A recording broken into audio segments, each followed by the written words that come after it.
Hello friends, welcome to शाखा study. दोस्तों, आज की वीडियो में हम लेकर आए हैं फिजिकल साइंस का 7वां लेसन प्लान, जिसका टॉपिक है मापन या मेजरमेंट, जिसे क्लास 6-7 में पढ़ाया जा सकता है। ठीक है, डेट, सेक्शन, स्कूल और पीरियड आपको उसी टाइम पर फिल करना है जब आपको अलॉट कराया जाएगा। फाइल बनाते टाइम आप इन्हें खाली छोड़ देंगे। उसके बाद आपको टॉपिक डालना है, तो टॉपिक है मापन या मेजरमेंट। उसके बाद आते हैं सामान्य उद्देश्य। तो सामान्य उद्देश्य आप यहाँ से वीडियो पॉज करके लिख लेंगे। उसके बाद आते हैं आपके विशिष्ट उद्देश्य यानी कि स्पेसिफिक ऑब्जेक्टिव्स, तो इनको भी आप यहाँ से वीडियो पॉज करके लिख सकते हैं। उसके बाद आता है पूर्व ज्ञान। तो छात्र लंबाई, चौड़ाई, ऊंचाई आदि के विषय में सामान्य जानकारी रखते हैं। उसके बाद आते हैं आपकी सहायक सामग्री यानी टीचिंग एड्स। तो जो भी चीज़ें हम पढ़ाने में यूज़ करेंगे उन सबको यहाँ पर लिख देंगे। ठीक है, तो इस तरह से पहला पेज हमारा यहाँ पर कंप्लीट हो जाता है। उसके बाद आता है लेसन प्लान का मोस्ट इंपॉर्टेंट पार्ट यानी प्रस्तावना कथन, जिसका शिक्षण उद्देश्य होता है पूर्व ज्ञान को नवीन ज्ञान से जोड़ना। उसके बाद छात्र अध्यापक क्रिया में कुछ प्रश्न पूछे जाएंगे और छात्र उनका जवाब देंगे। ठीक है, तो यहाँ पर देखिए पहला प्रश्न आपके सामने ये रहा, स्कूल में हम क्या पहनकर आते हैं। क्योंकि आप स्कूल में पढ़ा रहे होंगे तो आपको आते हैं बोलना है, ना कि जाते हैं। ठीक है, तो स्कूल में हम क्या पहनकर आते हैं, तो बच्चे बता देंगे ड्रेस, यूनिफॉर्म आदि पहनकर आते हैं। आपकी ड्रेस कौन सिलता है, तो दर्जी हमारी ड्रेस सिलता है। प्रश्न नंबर 3 है, ड्रेस सिलने से पहले दर्जी क्या करता है, तो दर्जी हमारी नाप लेता है। ठीक है, तो दर्जी नाप क्यों लेता है, जिससे कि कपड़े फिट आए या कपड़े सही सिले जाएं। कुछ भी यहाँ पर आप लिख सकते हैं, जो भी बच्चे आंसर देंगे। और प्रश्न नंबर 5 है, दर्जी कपड़ा किस पैमाने पर मापता है, तो ये आपका यहाँ पर या तो स्पष्ट उत्तर हो जाएगा या फिर जो है निरुत्तर हो जाएंगे छात्र। यहाँ पर यह विधि आपकी प्रश्नोत्तर विधि हो जाएगी। उसके बाद शिक्षण बिंदु में आता है आपका उद्देश्य कथन, जिसका शिक्षण उद्देश्य है छात्रों का ध्यान प्रकरण बिंदु पर केंद्रित करना। उसके बाद छात्र अध्यापक बोलेंगे कि छात्रों, आज हम मापन के विषय में विस्तार पूर्वक अध्ययन करेंगे, और ये विधि आपकी कथन विधि हो जाएगी। उसके बाद शिक्षण बिंदु में आता है मापन यानी मेजरमेंट, जिसका शिक्षण उद्देश्य है छात्रों को मापन से अवगत कराना। उसके बाद इसका व्याख्यान यानी एक्सप्लेनेशन। तो व्याख्यान में देखिए, मापन हमारी हर दिन की ज़रूरत है। प्रातःकाल निश्चित समय पर सोकर उठना, स्कूल जाना, सब्जी लाना, दूध लाना आदि, इन सभी कार्यों के लिए हमें समय, दूरी व मात्रा की जानकारी होना आवश्यक है। इसी प्रकार बुखार होने पर अभिभावक या डॉक्टर तापमापी का प्रयोग करते हैं। प्राचीन काल में मिस्र के लोग हाथ यानी उंगली से कोहनी तक तथा रोम कदमों से लंबाई मापते थे। जिन राशियों को मापकर संख्या में व्यक्त किया जा सकता है उन्हें भौतिक राशि कहते हैं, जैसे लंबाई, क्षेत्रफल, आयतन, द्रव्यमान, समय आदि। ठीक है, उसके बाद यहाँ पर मापन पद्धति बताई गई है। तो मापन पद्धति आपकी metre, kilogram, second, metre, kilogram, second, ampere प्रणाली तथा आधुनिकतम प्रणाली जो है वो अंतरराष्ट्रीय मानक प्रणाली है, जिसे SI सिस्टम भी कहते हैं। यह एक सर्वमान्य मात्रक प्रणाली है। ठीक है, तो मापन के विषय में हमने यहाँ पर एक्सप्लेनेशन दे दिया है, तो छात्र यहाँ पर ध्यानपूर्वक सुनेंगे और ये विधि आपकी व्याख्यान विधि हो जाएगी। उसके बाद शिक्षण बिंदु में आता है आपका विकासात्मक प्रश्न। लेकिन उससे पहले बता दें कि दोस्तों, हमारे इस चैनल पर आपको लगभग हर सब्जेक्ट के ही लेसन प्लान्स मिल जाएंगे। ये वीडियो आपको 2.0 के नाम से दिख रहा होगा यूट्यूब पर, और बाकी किसी और सोशल मीडिया पर आप जाएंगे तो आप ओनली शाखा स्टडी लिखकर ही सर्च कर सकते हैं। यहाँ पर भी शाखा स्टडी के ही नाम से था, लेकिन आप जानते हैं कि 3 मई 2023 को हमारा जो चैनल है, जिस पर लगभग 10,000 से ज़्यादा स्टूडेंट्स हमारे साथ जुड़ चुके थे, वो चैनल हमारा डिलीट हो गया था। इसलिए ये दूसरा चैनल बनाया है और अब इसी पर हम यहाँ सारी चीज़ें अपलोड कर रहे हैं। उसके अलावा दोस्तों, यदि आप बीएड के बाद एमएड करना चाहते हैं तो एमएड में एडमिशन के लिए आपको एंट्रेंस एग्जाम देना होता है, और उस एंट्रेंस की कंप्लीट प्रिपरेशन हमने अपने चैनल पर करा रखी है। ठीक है, तो आप डिस्क्रिप्शन में जाकर भी देख सकते हैं, और वीडियो की चैनल की प्लेलिस्ट में जब जाएंगे तो आपको वहाँ पर कई सारे सेक्शंस मिल जाएंगे, जिनमें आपको एमएड एंट्रेंस की प्रिपरेशन के लिए बहुत सारी वीडियोज़ मिल जाएंगी। ठीक है, चलिए अब चलते हैं अपने विकासात्मक प्रश्न की ओर। तो विकासात्मक प्रश्न का शिक्षण उद्देश्य होता है छात्रों के सीखे हुए ज्ञान को जांचना, यानी जो पढ़ा दिया है उसमें से प्रश्न पूछेंगे। तो यहाँ पर देखिए पहला प्रश्न आपके सामने, भौतिक राशि किन्हें कहते हैं, तो जिन राशियों को मापकर संख्या में व्यक्त किया जा सकता है उन्हें भौतिक राशियाँ कहते हैं। प्रश्न नंबर 2, लंबाई के मापन की प्रक्रिया बताइए। तो छात्र यहाँ पर स्पष्ट उत्तर देंगे और ये विधि आपकी प्रश्नोत्तर विधि हो जाएगी। उसके बाद शिक्षण बिंदु में आता है लंबाई का मापन। तो छात्रों को लंबाई के मापन से अवगत कराना इसका शिक्षण उद्देश्य हो जाएगा। उसके बाद इसका स्पष्टीकरण यानी एक्सप्लेनेशन। तो किन्हीं दो बिंदुओं के बीच की दूरी को उन बिंदुओं के बीच की लंबाई कहते हैं। यह किसी दी हुई वस्तु को लंबाई, चौड़ाई, ऊंचाई या दो स्थानों के मध्य की दूरी भी हो सकती है।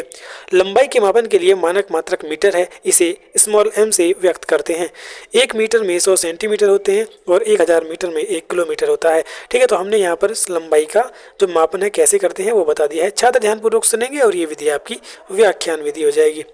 उसके बाद शिक्षण बिंदु में आता है आपका विकासात्मक प्रश्न, जिसका शिक्षण उद्देश्य है सीखे हुए ज्ञान को जांचना। अब जो पढ़ा दिया है फिर से उसमें से प्रश्न पूछेंगे। तो प्रश्न आपके सामने है। पहला प्रश्न है, लंबाई के लिए मानक मात्रक क्या है? तो लंबाई के लिए मापन के लिए मानक मात्रक मीटर है। प्रश्न नंबर 2, द्रव्यमान का मापन किस प्रकार किया जाता है? तो छात्र यहाँ पर स्पष्ट उत्तर देंगे, निरुत्तर तो नहीं होंगे। ये विधि आपकी क्या है? प्रश्नोत्तर विधि हो जाएगी। उसके बाद शिक्षण बिंदु में आएगा आपका द्रव्यमान का मापन। तो छात्रों को द्रव्यमान के मापन से अवगत कराना। उसके बाद इसका स्पष्टीकरण आता है। तो स्पष्टीकरण में देखिए, किसी वस्तु में पदार्थ की जितनी मात्रा होती है वह उस वस्तु का द्रव्यमान कहलाता है। द्रव्यमान के मापन के लिए मानक मात्रक किलोग्राम है। इसे संक्षेप में किग्रा या केजी से व्यक्त करते हैं। 1 किलोग्राम में 1000 ग्राम होता है और 100 किलोग्राम को 1 कुंटल तथा 1000 किलोग्राम को 1 टन कहते हैं। ठीक है, तो ये हमने इसका यहाँ पर स्पष्टीकरण दे दिया है। छात्र यहाँ पर ध्यानपूर्वक सुनेंगे और ये विधि आपकी व्याख्यान विधि हो जाएगी। ठीक है, उसके बाद आता है आपका विकासात्मक प्रश्न, जिसका शिक्षण उद्देश्य है सीखे हुए ज्ञान को जांचना। उसके बाद यहाँ पर प्रश्न पूछेंगे। तो किलोग्राम द्रव्यमान को, मतलब 100 किलोग्राम द्रव्यमान को क्या कहते हैं? तो 100 किलोग्राम बराबर 1 कुंतल होता है, आप जानते हैं। समय तथा ताप को किस प्रकार मापा जाता है? तो यहाँ पर छात्र निरुत्तर हो जाएंगे या फिर स्पष्ट उत्तर देंगे और ये विधि आपकी प्रश्नोत्तर विधि हो जाएगी। अब देखिए, बाकी लेसन प्लान से ये लेसन प्लान थोड़ा सा अलग है। मैं यहाँ पर आपको वही चीज़ बताने वाला हूँ। बाकी लेसन प्लान में हम क्या करते हैं, हम सिर्फ 2 ही एक्सप्लेनेशन देते हैं और मतलब एक टॉपिक और 2 सब टॉपिक पढ़ाते हैं। लेकिन यहाँ पर हमने देखिए 3 सब टॉपिक्स को बताया है। तो 3 सब टॉपिक्स में आप क्या करेंगे, जब भी आपको अगला सब टॉपिक पढ़ाना है तो फिर आप वहाँ पर विकासात्मक प्रश्न पूछें और दूसरा या तीसरा प्रश्न ऐसा पूछें जिस पे छात्रों के लिए जो समस्यात्मक प्रश्न हो, यानी जिस पर छात्र अटक जाए, तो फिर उसका एक्सप्लेनेशन आप अगले पॉइंट में दे सकते हैं। इसी तरह से आप चाहें जितने भी पॉइंट्स यहाँ पर पढ़ा सकते हैं, लेकिन एक टाइम लिमिट होती है लेसन प्लान को पढ़ाने की, इसलिए ज़्यादा आप यहाँ पर सब टॉपिक्स भी नहीं पढ़ा सकते हैं। ठीक है, तो चलिए अब चलते हैं शिक्षण बिंदु में। तो शिक्षण बिंदु में आता है आपका समय व ताप का मापन। तो छात्रों को समय व ताप के मापन से अवगत कराना इसका शिक्षण उद्देश्य हो जाएगा। उसके बाद शिक्षण बिंदु में आता है आपका स्पष्टीकरण। तो स्पष्टीकरण में देखिए, प्राय हमें एक दिन में काफ़ी छोटे छोटे अंतरालों को मापने की भी आवश्यकता पड़ती है। घर से स्कूल पहुंचने, ट्रेन या बस से सफ़र करने, समाचार सुनने या किसी निश्चित कार्यक्रम को देखने के लिए समय का ज्ञान आवश्यक है। समय का मापन घड़ी द्वारा किया जाता है। घड़ी की माप से तात्पर्य काल अंतराल की माप से है। समय की अवधि का मापन सेकंड, मिनट, घंटा, दिन, माह अथवा वर्ष में किया जा सकता है। समय का मानक मात्रक सेकंड है। तो ताप का मापन, अब देखिए ताप का मापन कैसे होता है। किसी वस्तु की उष्णता यानी गर्मी की विश्वसनीयता माप उसके ताप से की जाती है। ताप मापने के लिए उपयोग की जाने वाली युक्ति को तापमापी या थर्मोमीटर कहते हैं। ताप का मानक मात्रक केल्विन है। दैनिक जीवन में ताप का प्रचलित मात्रक डिग्री सेल्सियस होता है या डिग्री फ़ारेनहाइट होता है। स्वस्थ मनुष्य के शरीर का ताप 37 डिग्री सेल्सियस या 98.6 डिग्री फ़ारेनहाइट होता है। देखिए, अक्सर जब आपको थोड़ा थोड़ा फीवर होता है, बुखार होता है और आप चेक कराते हैं तो अक्सर क्या होता है कि वो आपका 100 के आसपास ही होता है ना। तो देखिए 98.6 जो है वो नॉर्मल होता है और उससे थोड़ा सा जैसे ही वो आगे बढ़ता है तो आपको फीवर यहाँ पर फील होने लगता है। तो 98.6 से जब 100 हो जाता है तो आपको थोड़ा थोड़ा फीवर यहाँ पर होने लगता है। तो छात्र यहाँ पर ध्यानपूर्वक सुनेंगे और ये विधि आपकी व्याख्यान विधि हो जाएगी। उसके बाद देखिए, उसके बाद हमें सब टॉपिक नहीं पढ़ाना है तो फिर हम क्या करेंगे, मूल्यांकन प्रश्न पूछेंगे और फिर अपना टॉपिक यहाँ पर खत्म कर देंगे। तो मूल्यांकन में समय का मापन किसके द्वारा किया जाता है? तो समय का मापन जो है वो घड़ी के द्वारा किया जाता है। उसके बाद आता है आपका शिक्षण बिंदु में समापन कथन। ठीक है, तो उसके बाद समापन कथन देना है। तो छात्रों, आज हमने मापन, लंबाई, द्रव्यमान, समय तथा ताप के मापन के विषय में अध्ययन किया और ये विधि आपकी क्या है, कथन विधि हो जाएगी। उसके बाद आते हैं पुनरावृत्ति प्रश्न, जिनका शिक्षण उद्देश्य है छात्रों का पूरे प्रकरण से संबंधित ज्ञान का मूल्यांकन करना। तो अब यहाँ पर पूरे प्रकरण से क्वेश्चन पूछेंगे। तो पहला प्रश्न आपके सामने ये रहा, 1 मीटर में कितने सेंटीमीटर होते हैं? तो 1 मीटर में 100 सेंटीमीटर होते हैं। प्रश्न नंबर 2, द्रव्यमान को किस में मापते हैं? तो द्रव्यमान को किलोग्राम में मापते हैं। प्रश्न नंबर 3, ताप का मापन किसके द्वारा किया जाता है? तो ताप का मापन थर्मामीटर के द्वारा किया जाता है या तापमापी भी हिंदी में कहते हैं इसको। यह विधि आपकी प्रश्न उत्तर विधि हो जाएगी। उसके बाद आता है श्यामपट्ट सारांश, जिसका शिक्षण उद्देश्य सीखे हुए ज्ञान को मतलब छात्र सीखे हुए ज्ञान को सारांशित कर सकेंगे। तो अब यहाँ पर आपको क्या करना है कि ब्लैक बोर्ड पर मेन पॉइंट्स लिखने हैं पूरे टॉपिक के, और छात्रों को ये सारी बातें समझा देनी है शॉर्ट में जो भी हमने पढ़ाया है। तो और फाइल में आपको इस तरह से एक ब्लैक बोर्ड लगाना होता है जिस पर मेन पॉइंट्स आप लिख सकते हैं। ठीक है, तो यहाँ पर भी देख सकते हैं आप ये इस ब्लैक बोर्ड में मेन पॉइंट्स ही लिखे हुए हैं। तो फाइल में आपको इस तरह से एक ब्लैक बोर्ड लगाना होता है।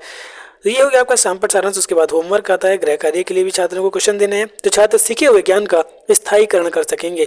अब यहाँ पर होमवर्क के लिए क्वेश्चन देने हैं तो लंबाई के मापन का मात्रक लिखिए। मानक मात्रक क्या है, समय का मानक मात्रक क्या है, स्वस्थ मनुष्य के शरीर का ताप कितना होता है। ठीक है, तो सभी छात्र छात्राएं गृह कार्य को अपने उत्तर पुस्तिका में नोट करेंगे और ये विधि आपकी गृह कार्य विधि हो जाएगी। ठीक है दोस्तों, तो इस तरह से हमने यहाँ पर फिजिकल साइंस का, विज्ञान का ये लेसन प्लान मापन यानी मेजरमेंट का कंप्लीट कर लिया है। उम्मीद है आपको ये वीडियो पसंद आई होगी। वीडियो पसंद आई हो तो वीडियो को लाइक करें, चैनल को सब्सक्राइब करें और अपने दोस्तों के साथ शेयर करें। ठीक है दोस्तों, मिलते हैं नेक्स्ट वीडियो में दूसरे लेसन प्लान के साथ। तब तक के लिए बाय बाय।